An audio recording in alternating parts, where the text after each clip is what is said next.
Hello students, once again welcome back to your online class. We have to continue with the fifth part of your chapter number 5 Mother's Day of supplementary reader book Snapshots, which is written by J.B. Priestley.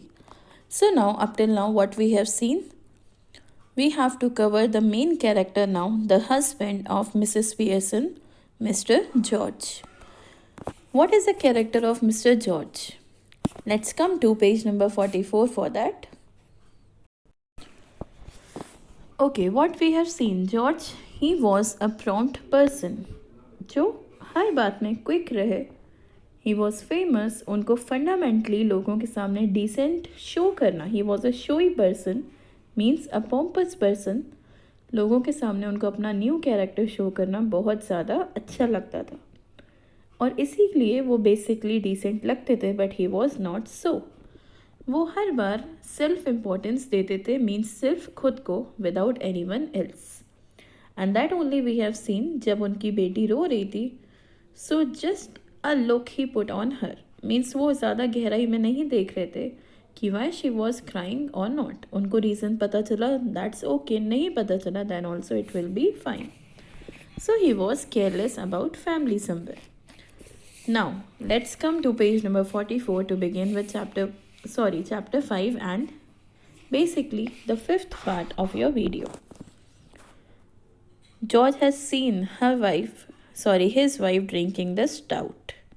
उनकी wife क्या P रही थी? The stout.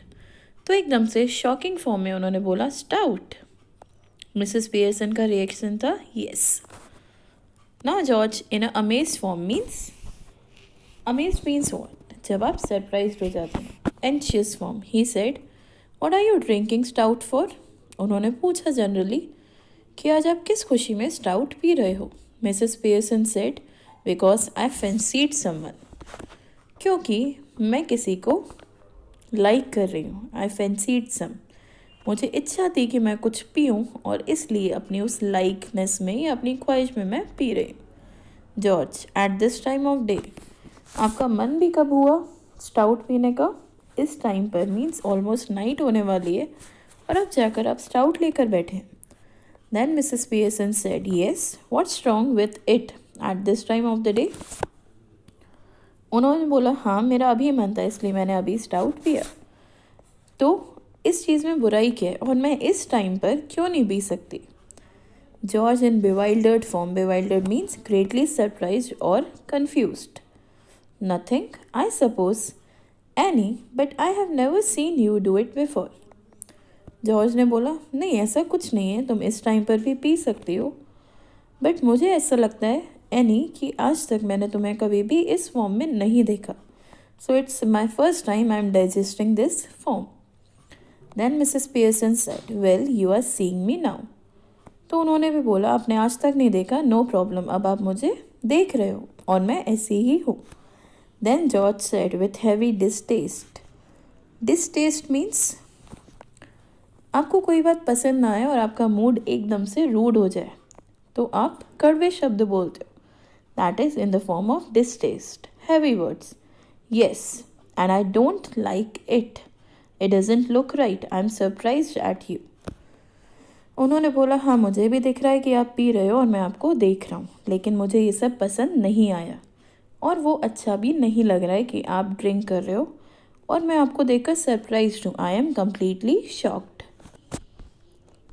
Then Mrs Pearson said, well that ought to be a nice change for you. उन्होंने बोला, ये तो आपके लिए एक अच्छा चेंज है, मीन्स आपकी बराबरी में आपकी वाइफ भी वही काम कर रही है जो आप लोग करते हो, means basically the husband. Then George said, what do you mean? उनको और ज़्यादा गुस्सा आ गया और उन्होंने पूछा, इसका मतलब क्या है, क्या बोलना चाहती हो? Then Mrs Pearson said, it must be some time since you were surprised at me George. उन्होंने बोला, ऐसा पहले भी बहुत कम टाइम हुआ है जब आप मेरी किसी एक्टिविटी को लेकर सरप्राइज्ड हो गए, अदरवाइज आप मेरे ऊपर ध्यान ही नहीं देते हो. So again today it's the same time that you are surprised looking at me. Then George said, I don't like surprises. I'm all for a steady going on. You ought to know that by this time. उन्होंने बोला, अभी तक तुम मेरे nature को शायद जान चुकी होगी, मुझे सरप्राइजेस लेना और देना बिल्कुल भी पसंद नहीं है। मुझे लाइफ एक स्टडी फॉर्म में चाहिए, जिस तरीके से वो चल रही है, in the same format without any changes. और अभी तक, इस टाइम पीरियड तक, जब हमारी मैरिज को इतना ज़्यादा टाइम हो गया है, आई होप कि आपको ये सब समझ में आ गया होगा और इन चीज़ों की आपको भी हैबिट डाल देनी चाहिए। By the way, I forgot to tell you this morning I wouldn't want any tea. Special snooker match night at the club tonight and a bit of supper going, so no tea. उन्होंने बोला, मैं तुमको morning में बोलना भूल गया था कि मुझे आज इवनिंग में बिल्कुल भी टी की नीड नहीं है, क्योंकि आज एक स्नूकर मैच हो रहा है, जनरल एक गेम, जिसमें मैं थोड़े बहुत नाइट क्लब में आज स्नैक्स खाऊंगा। सपर मीन्स द इवनिंग मील, तो इसलिए मुझे आज कोई भी टी की ज़रूरत नहीं है। I will be based on snacks. Then Mrs Pearson replied, that's all right, there is not any. उन्होंने भी एक कोल्ड फॉर्म में बोला, कोई बात नहीं, आपने नहीं बोला कोई बात नहीं, इट्स ऑल राइट, लेकिन आज तो कोई टी है ही नहीं, मीन्स मैंने आपके लिए बनाई ही नहीं है। Then George in an astonished form, astonished again हैरान हो जाना, सरप्राइज्ड हो जाना, you mean you didn't get any ready? इसका मतलब तुमने अभी तक मेरे लिए चाय बनाकर ही नहीं रखी है। Then Mrs Pearson replied, yes, and a good thing too, as it's turned out. अब उन्होंने बोला, हाँ ये तो अच्छी बात है, आपको आज टी चाहिए नहीं थी और मैंने बना कर नहीं रखी, so as a final result it's a good thing. Then George in a aggrieved form, aggrieved means कहीं ना कहीं एक ग्रीफ या फिर सैडनेस के साथ, he told, that's all very well, but suppose I would wanted some. उन्होंने बोला, आज के लिए तो ये सब बहुत अच्छा है, लेकिन सपोज करो अगर मुझे थोड़ी सी टी चाहिए होती या मेरा मन होता तो। Then Mrs Pearson replied, my goodness, listen to the man, annoyed because I don't get a tea for him and that he doesn't even want ever try that at the club. उन्होंने बोला, ये अच्छी बात है, अब आपकी मैं बातों को सुनो जो कि बहुत ज़्यादा अनोयंस क्रिएट कर रहे हैं, डिस्टर्बेंस क्रिएट कर रहे हैं। आपको आज टी चाहिए भी नहीं, लेकिन तो भी आप अनॉयड हो गए जस्ट बिकॉज मैंने आपके लिए टी नहीं बनाई, ये कौन सा सेंस हुआ? और अगर आपको इतना ही मन है टी पीने का, तो आपने क्या कभी क्लब टी पी है? Let's have a try at the club tea, means if you are going to meet your friends for snooker, तो आप थोड़ी सी टी वहाँ पर भी पी सकते हैं if you want some. Then George was surprised again, tried what at the club? उन्होंने बोला, अब मैं क्या ट्राई करने जाऊँ क्लब में? The tea. Then Mrs Pearson said, going up to the bar and telling them you don't want a glass of beer but you are annoyed because they haven't already poured it out. Try that on them and see what you get. Mrs Pearson ने गुस्से में बोला, अगर आप एक बार तक जा रहे हैं और उनको बोल रहे हैं कि आपको एक ग्लास ऑफ बियर नहीं चाहिए, और आप अनॉयड है कि उन्होंने आपके ग्लास को बियर से नहीं भरा है, तो उसमें किसकी गलती है? डेफिनेटली आपकी। तो ऐसा कुछ आप करके देखिए जैसा आपने अभी अभी मेरे साथ टी के लिए किया है, और फिर आप देखिए आपको क्या रिजल्ट मिलता है। Then George said, I don't know what you are talking about. George पूरी तरह से कंफ्यूज, उनको समझ में नहीं आया उनकी वाइफ को क्या हुआ, तो वो गुस्से में बोले, मुझे आज समझ में नहीं आ रहा तुम किस बारे में और क्या बात कर रही हो। Then Mrs Pearson said, they would laugh at you even more than they do now. उन्होंने बोला, वैसे ही आपके ऊपर लोग हंसते हैं, और आपकी इस एक्टिविटी के बारे में उनको पता चला कि आप अनॉयड क्यों हो, नाराज़ क्यों हो, तो आपकी इन हरकतों से आपके ऊपर और ज़्यादा हंसेंगे। Coming to next page, that is page number 45.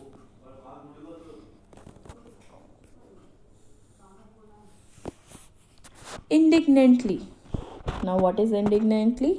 Angrily. Laugh at me. They don't laugh at me. George ने बोला गुस्से में, क्या लोग मेरे ऊपर हंसते हैं? नहीं, वो मेरे ऊपर बिल्कुल भी नहीं हंसते हैं। Means he was putting questions by himself as well as the answers. Then Mrs. Pearson said, of course they do. You ought to have found that out by this time. Anybody else would have done. You are the one of their standing jokes. Famous. They call you Pompey Pearson because they think you are so slow and pompous. Mrs Pearson ने अब गुस्से में बोला, ऐसा ही होता है, लोग आपके ऊपर बहुत ज़्यादा हंसते हैं, क्योंकि आपको अगर ये सब फील करना है तो आप खुद से ये टास्क करके देखिए जो मैंने अभी आपको बोला, and you will find out the result. और कोई भी आपके ऊपर हंस सकता है क्योंकि आप एक स्टैंडिंग जोक हो, चलते फिरते खड़े हुए जोक। लोग आपके पीछे आपको बोलते हैं Pompy Ompy Pearson means the showy person ever. और आप हर काम में इतने ज़्यादा स्लो हो तो भी आप लोगों को दिखाते हो एक शॉर्ट फॉर्म में कि आप बहुत ज़्यादा पॉम्पस हो। George horrified, never. जॉर्ज इस चीज़ को लेकर गुस्से के साथ साथ घबरा भी गए, नहीं ऐसा नहीं हो सकता, मेरे पीछे लोग नहीं हंस सकते, never. Then Mrs Pearson replied, It's always beaten me why you should want to spend so much time at a place where they are always laughing at you behind your back and calling your names. Leaving your wife at home night after night instead of going out with her, who doesn't make you look a fool. Mrs Pearson ने बोला, मुझे हर बार एक बात खाती थी कि कभी भी आप मेरे साथ टाइम स्पेंड क्यों नहीं करते और उन्हीं लोगों के पास जाते हो जो हर बार आपकी पीठ पीछे आपके ऊपर बहुत अच्छे से हंसते हैं। They always laugh at your behind, और आपको इतने सारे नेम से बुलाते हैं just to laugh at you more.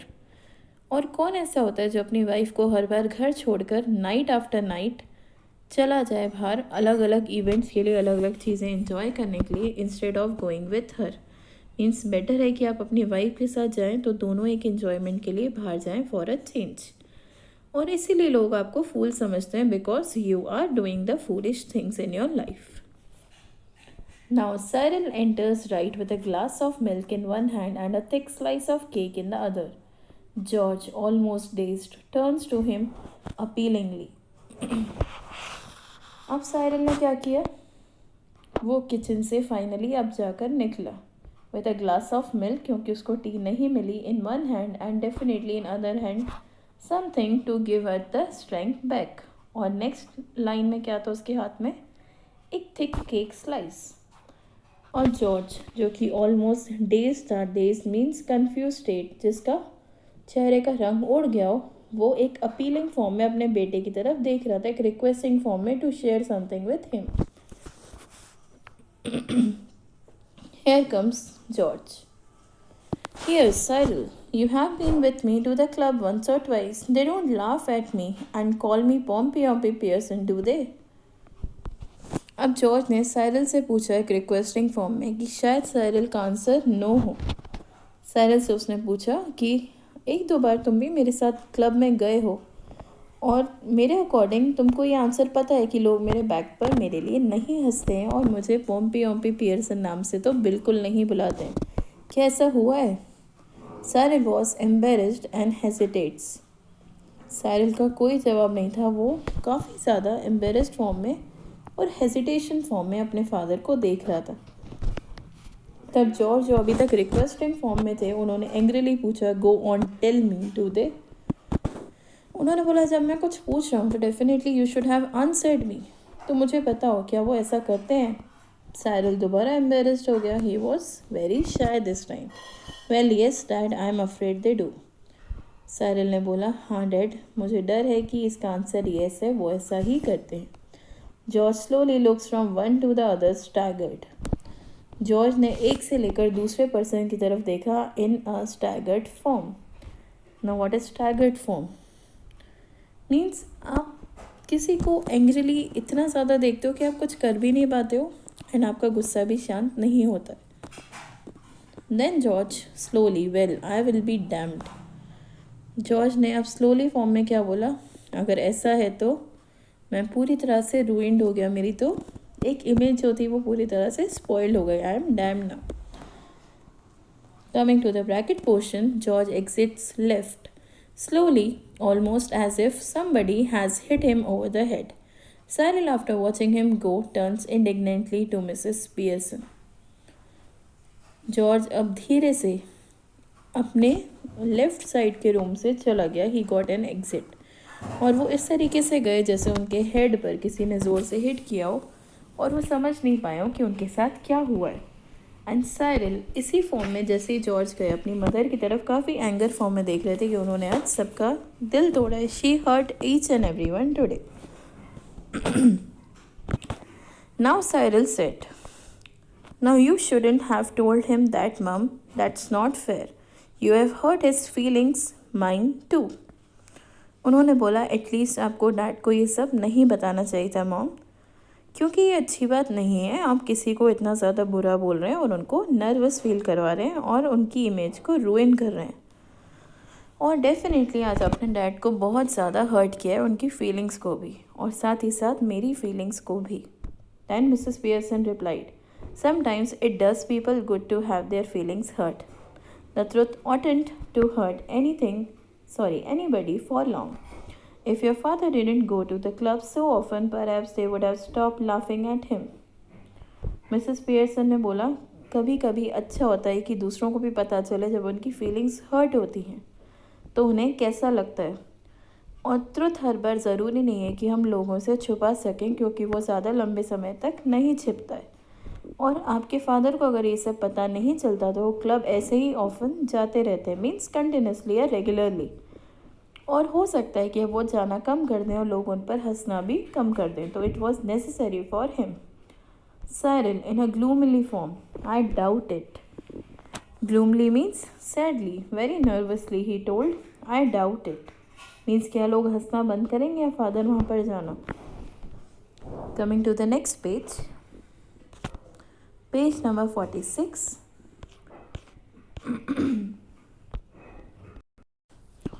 Now Mrs. Pearson in a severe form, गुस्से में, seriousness में, possibly you do.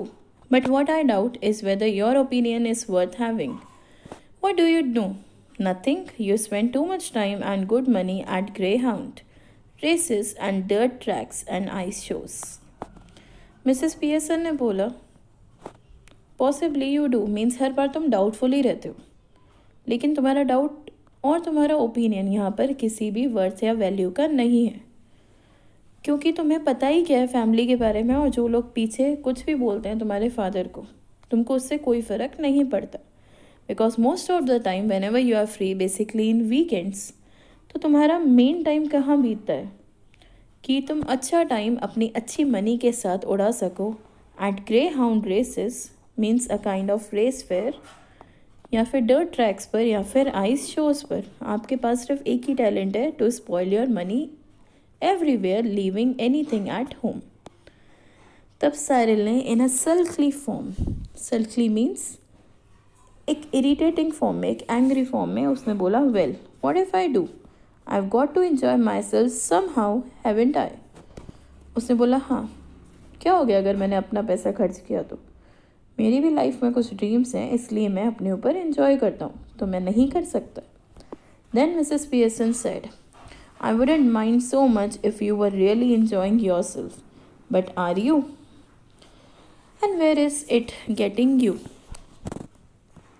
अब उन्होंने बोला, मुझे कोई फ़र्क नहीं पड़ता कि तुम अगर रियली इन सारी चीज़ों में खुद को एन्जॉयमेंट दे रहे हो, पर क्या ऐसा है? क्या तुम सीरियसली एंजॉय कर रहे हो हर एक बार सेम चीज़ें कर कर? और ऐसा क्या है जहाँ पर तुम हर बार जाते हो और तुमको वहाँ पर क्या मिलता है? Same kind of experience, nothing new और nothing change in your life. There is a sharp hurried knocking heard off left. अब यहाँ पर लेफ्ट साइड से एक ज़ोर से गेट बंद कर कर नॉक करने की आवाज़ आई। Cyril, might be for me, I will see. Cyril ने बोला, कोई मेरे लिए गेट पर है जो ज़ोर से नॉक कर रहा है, तो मैं देखता हूँ कि कौन है गेट पर। Cyril hurries out left. In a moment he re-enters, closing the door behind him. Cyril एकदम लेफ्ट की तरफ भागा, उसने गेट को ओपन करा और उसी वक्त क्लोज करा और दोबारा री एंटर हो गया इन द लिविंग रूम।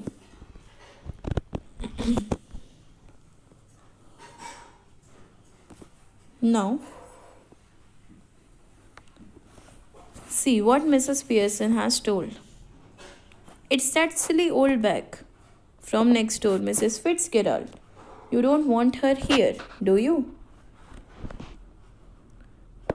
ये साइरिल का कंटिन्यूड डायलॉग था मिसेस पियर्सन के लिए कि गेट पर मेरे लिए कोई नहीं है, लेकिन एक old bag means old aged personality है मिसेस फिट्जगेराल्ड, तो मुझे नहीं लगता आपको अभी उनकी ज़रूरत है। क्या आपको है उनकी ज़रूरत? Means he was insulting Mrs Fitzgerald and her look. Then Mrs Pearson sharply, वो इस चीज़ को लेकर अनॉयड हो गई। Certainly I do, ask her in, I don't call her a silly old bag either, she is a very nice woman with a lot more sense than you will ever have. अब उन्होंने गुस्से में बोला, seriously मुझे अभी के अभी उनकी ज़रूरत है और उनको अच्छे से अंदर बुलाओ विद ड्यू रिस्पेक्ट, और कभी भी आज के बाद उनको सिली ओल्ड बैग कहकर मत बुलाना, क्योंकि एक वो बहुत अच्छी लेडी है और साथ ही साथ उनमें तुमसे ज़्यादा सेंस है जो शायद तुम में कभी भी ना आ पाए। Cyril exist left. Mrs Pearson finishes her stout, smacking her lips. Cyril re-enters left, ushering in Mrs. Fitzgerald, who hesitates in the doorway. सैरिल अब दोबारा लेफ्ट डोर की तरफ गया। तब तक मिसेस पियर्सन ने अपना स्टाउट ख़त्म कर दिया था और उसके बाद वो अपने लिप्स को स्मैक कर रही थी। Smack means she was kissing her own lips with a force. And Cyril he reenters the left. अब वो दोबारा लेफ्ट डोर से एंटर होता है विथ मिसेस फिट्जगेराल्ड। वो किन के साथ एंटर हुआ? फिट्जगेराल्ड के साथ, जो कि रियलिटी में मिसेस पियर्सन थी। इसीलिए फिट्जगेराल्ड का नेचर कैसा था उस वक्त? इन अ हेजिटेशन फॉर्म, जब वो डोरवे से अंदर एंटर हो रही थी अपने खुद के घर में with different personality. Come in Mrs Fitzgerald. अब उन्होंने बोला मिसेस फिट्जगेराल्ड को to come in. Now comes Mrs Fitzgerald moving to the left centre anxiously. अब वो काफ़ी ज़्यादा एंशियस थी कि क्या हुआ क्या नहीं हुआ उनके घर में। I just wondered if everything is all right. उन्होंने सबसे पहला क्वेश्चन पूछा साइरिल से, मैं सिर्फ ये पूछना चाहती हूँ कि आपके घर में आज सब कुछ सही है? Cyril sulkily, again irritating form में, नो इट इज़ नॉट। उसने बोला, नहीं आज तो बिल्कुल भी नहीं। Mrs Pearson sharply, of course it is, you be quiet. Mrs Pearson ने दूर से चिल्लाकर बोला, सब कुछ सही है घर में और अब आप शांत रहो। Cyril indignantly and loudly, why should I be quiet. अब उसने गुस्से में रिप्लाई करा अपनी मदर को, मैं शांत क्यों रहूँ? Then Mrs Pearson shouting, because I tell you too, you silly spoiled young person. अब उन्होंने बोला, क्योंकि मैं तुमसे बोल रही हूँ कि तुम्हें शांत रहना चाहिए और कोई ज़रूरत नहीं है मुझसे ज़बान लड़ाने की। You are just a silly as well as a spoiled person, a young man. Mrs Fitzgerald protesting nervelessly. Oh no surely, Mrs Fitzgerald ने अपनी नर्वसनेस के साथ पूछा, क्या सब कुछ सही है? Oh no, is it sure कि सब कुछ सही हो रहा है? Then Mrs. Pearson replied in a severe manner, now Mrs. Fitzgerald, just let me manage my family in my own way, please. अब मिसेस पियर्सन ने गुस्से में बोला मिसेस फिट्जगेराल्ड को, ये मेरी फैमिली है तो मुझे ही मैनेज करने दो प्लीज़। अब मिसेस फिट्जगेराल्ड, जो कि ये नहीं बता सकती थी कि वो रियल मिसेस पियर्सन है, उन्होंने बोला, yes but Cyril, she was taking care of her own son. तो उन्होंने बोला, हाँ ये आपकी फैमिली है, बट साइरिल को क्या हुआ? Why he so disappointed? Now Cyril sulky and glowering, वो खुद से अपने आप में बात करता हुआ कंफ्यूज सा गुस्से में उसका नेचर था। उसने बोला, Mr Cyril Pearson to you please Mrs Fitzgerald. अब मिस्टर साइरिल पियर्सन ने बोला मिसेस फिट्जगेराल्ड को, प्लीज़ आप कुछ भी मत पूछो, क्योंकि फिर कुछ ना कुछ न्यू डायलॉग सुनने को मिलेगा। Cyril stocks of into the kitchen, और ये बोलकर वो किचन की तरफ चला गया। So now let's end it here and we will continue with the 6th part tomorrow as well. Till then, thank you class and have a nice day.